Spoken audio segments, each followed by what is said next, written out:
Right, I don't know where to start this video, but I will start with, if you ain't following me, hit the subscribe button, and I don't even know what the title of this video is going to be.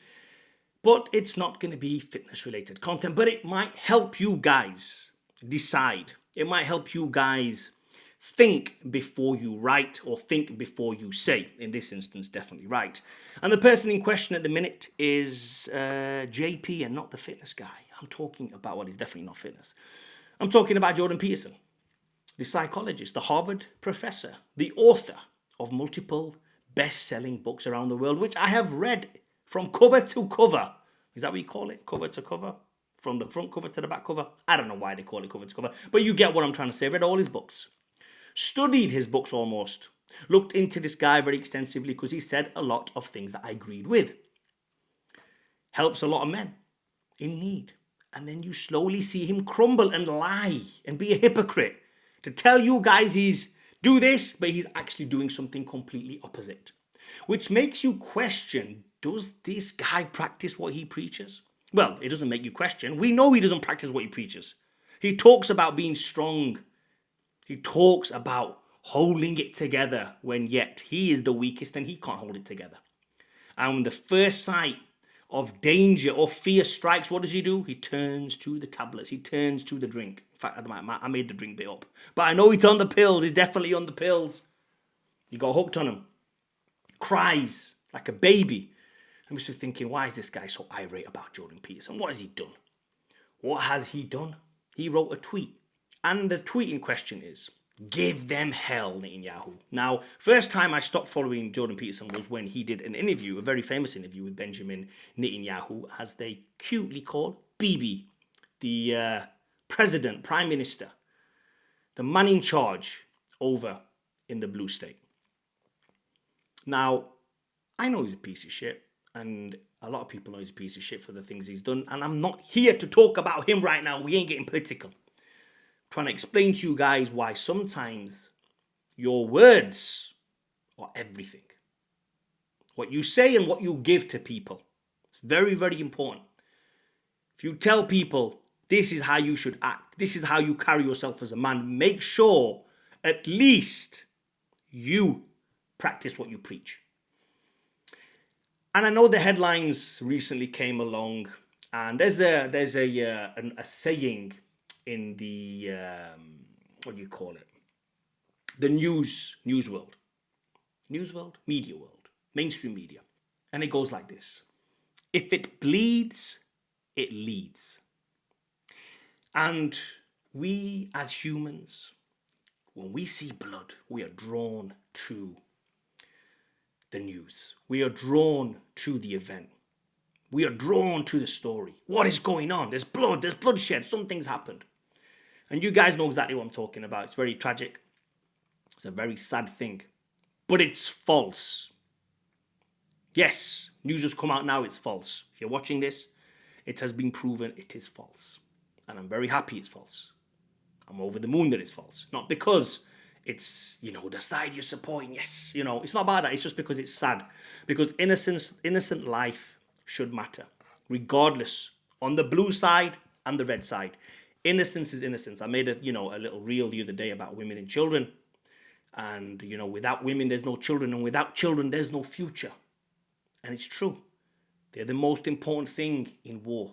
Where are the women? Where are the children? You guys want to fight for whatever? I'm not here to say who's right and wrong in this fight. All I'm here to say is, don't kill innocent people. Men especially, you don't want to kill, men can die. We're conditioned to die. We're conditioned to hear about death of other males. It's okay. You want to kill someone, kill the men. If you want to kill innocents, kill the men. We're okay. We're conditioned for it. But one thing we're not conditioned for is women and children. Nobody is. And it should never, ever happen. And unfortunately it did.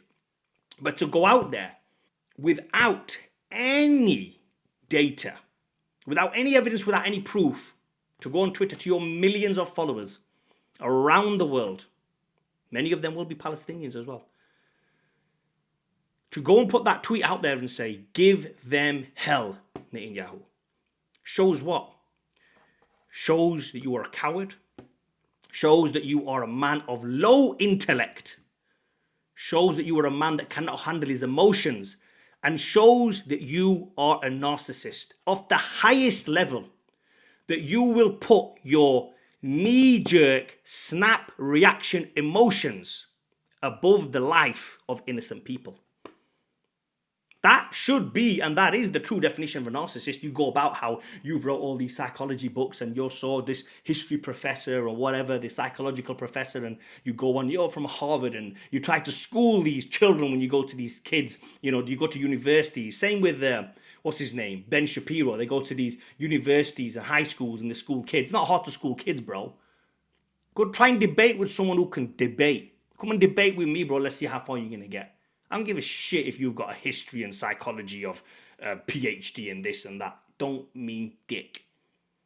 You're controlled by your emotions. That's what you are. You're controlled by the other people. You are, and I heard this. I didn't come up with it. I heard this. It's very good. You're a prostitute, bro, is what you are. You're sold to the highest bidder. How can you put out that tweet? Just dissatisfy your own emotions. That's all it is. You think that highly of your own self and so little of the world, especially this part of the world, that you think it's okay to just eradicate 2 million people, give them hell. And then the other kid we're talking about, Shapiro, I want to get into him. I remember that famous interview he did with one of the British news reporters, and the guy absolutely schooled him. So much to the point, Shapiro got up and walked off. And these aren't men. They talk about being warriors. Could they fight? No. Can they hold an argument? If it really came to it in the real world, if they lived in the animal kingdom, you know what I'm talking about when I say that? Where there was no protection over the internet, where it was real face-to-face values of man. Would they be able to say what they're saying today? No. The only reason they are where they are today is because they have the platform of the internet. That's all it is. They don't live this warrior lifestyle. They don't live this noble lifestyle. They don't live this high and pious lifestyle that they go out and claim to be. They don't do any of the traits that they're teaching you guys. It's an insult to us for him to go and do something like that. The best thing to do in these situations is just shut up, bro. Simple. There's another guy I don't like, and recently he's come out for other stuff. And I'm so glad he hasn't made a comment about this, and that is The Rock, Mr. Dwayne Johnson. And he's come out in the past about his own country, Maui, and there was all these horrific fires there, and I'm not going to get in too much into it, but obviously they were asking for money when him and Oprah are together, combined billionaires. But they want to ask you and me, well, not me, I would never, but money to give to charity where I don't know where it's going, I would never do that. Never. But they ask money from the general public. Please help. Please help. Dig deep in your own pockets, bro. Dig deep. You could eradicate world hunger if you wanted to, but why you don't want to? Why? Because you're controlled. Again, prostitutes. That's all they are. Sold to the highest bidder. But still, I'll give him credit where it's due, bro. This time he kept neutral. He didn't say nothing, bro. He just said, listen, it is what it is. I ain't going to say much. Both sides, this, and that. Let's hope peace prevails. I think something like that. I can't remember what he said. But that's fine. That's okay, bro. You want to sit on the fence? It's okay to sit on the fence. Let me tell you who shouldn't sit on the fence. Guys like DJ Khaled. He's from Palestine. Don't sit on the fence, bro. You should not sit on the fence. There's many celebrities out there that shouldn't sit on the fence. Yes, there's certain celebrities out there that have gone to the other team because they've just been sold to the highest bidder, and that's fine as well. It's no problem with me. Floyd Mayweather, sold to the highest bidder. Kylie Jenner, Kim Kardashian, sold to the highest bidder. Okay, bro, it's fine. Did you expect anything more from these guys who you idolize for no reason whatsoever? Did you expect anything more from them? Mayweather's a great boxer. He's a great role model. Don't think so, bro. Don't think so. You look up to these celebrities and buy every single merchandise that they sell out and put out in their release. And what are they really doing? But anyway, look, I'm not here to knock any celebrities. My point of talking about here was your words often are very powerful. And you should speak with caution if you are a person of influence, especially of that caliber. Especially if someone who speaks for a living. Like, let me give you an example. Not a real life example, but I'm going to give you like a vague example. Let's just take Mayweather, for example. Yeah, let's say Mayweather said something wrong, or said something stupid, or said something out of line. We can forgive Mayweather. Do you know why? Because, I don't give a shit about Mayweather anyway. Regardless, I'm just giving you an example because he's not known as a psychologist. He's not known as somebody who helps, broken men in mental health and how to step programs and how to get out of it and how to save yourself and cure depression and, stop your anxiety and all this kind of stuff. He's not known for it.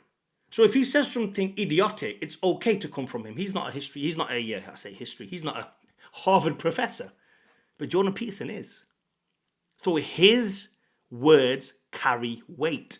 And if your words carry weight, you have to be very, very careful with what you speak and how you speak and what you say. Do not get blinded by the if it bleeds, it leads media. We know that's garbage. You're smart enough to know that's garbage. I'm not here to educate Jordan Peterson. I'm just here to tell you that at times, there's people out there you might look up to, and you might read the books just like me. You might watch the videos just like me. You might listen to the audiobooks just like me. And then that person lets you down, just like Jordan Peterson. And you sit back and you think, do you know what? Is this guy really worth following? Is this guy really worth it? Is it really him, what he said? Is it really him writing the books? It makes you question everything. Because you think, how can someone so smart be so idiotic? So stupid. So egotistical to say what he said and put his emotions and feelings over the lives of Palestinians and innocent kids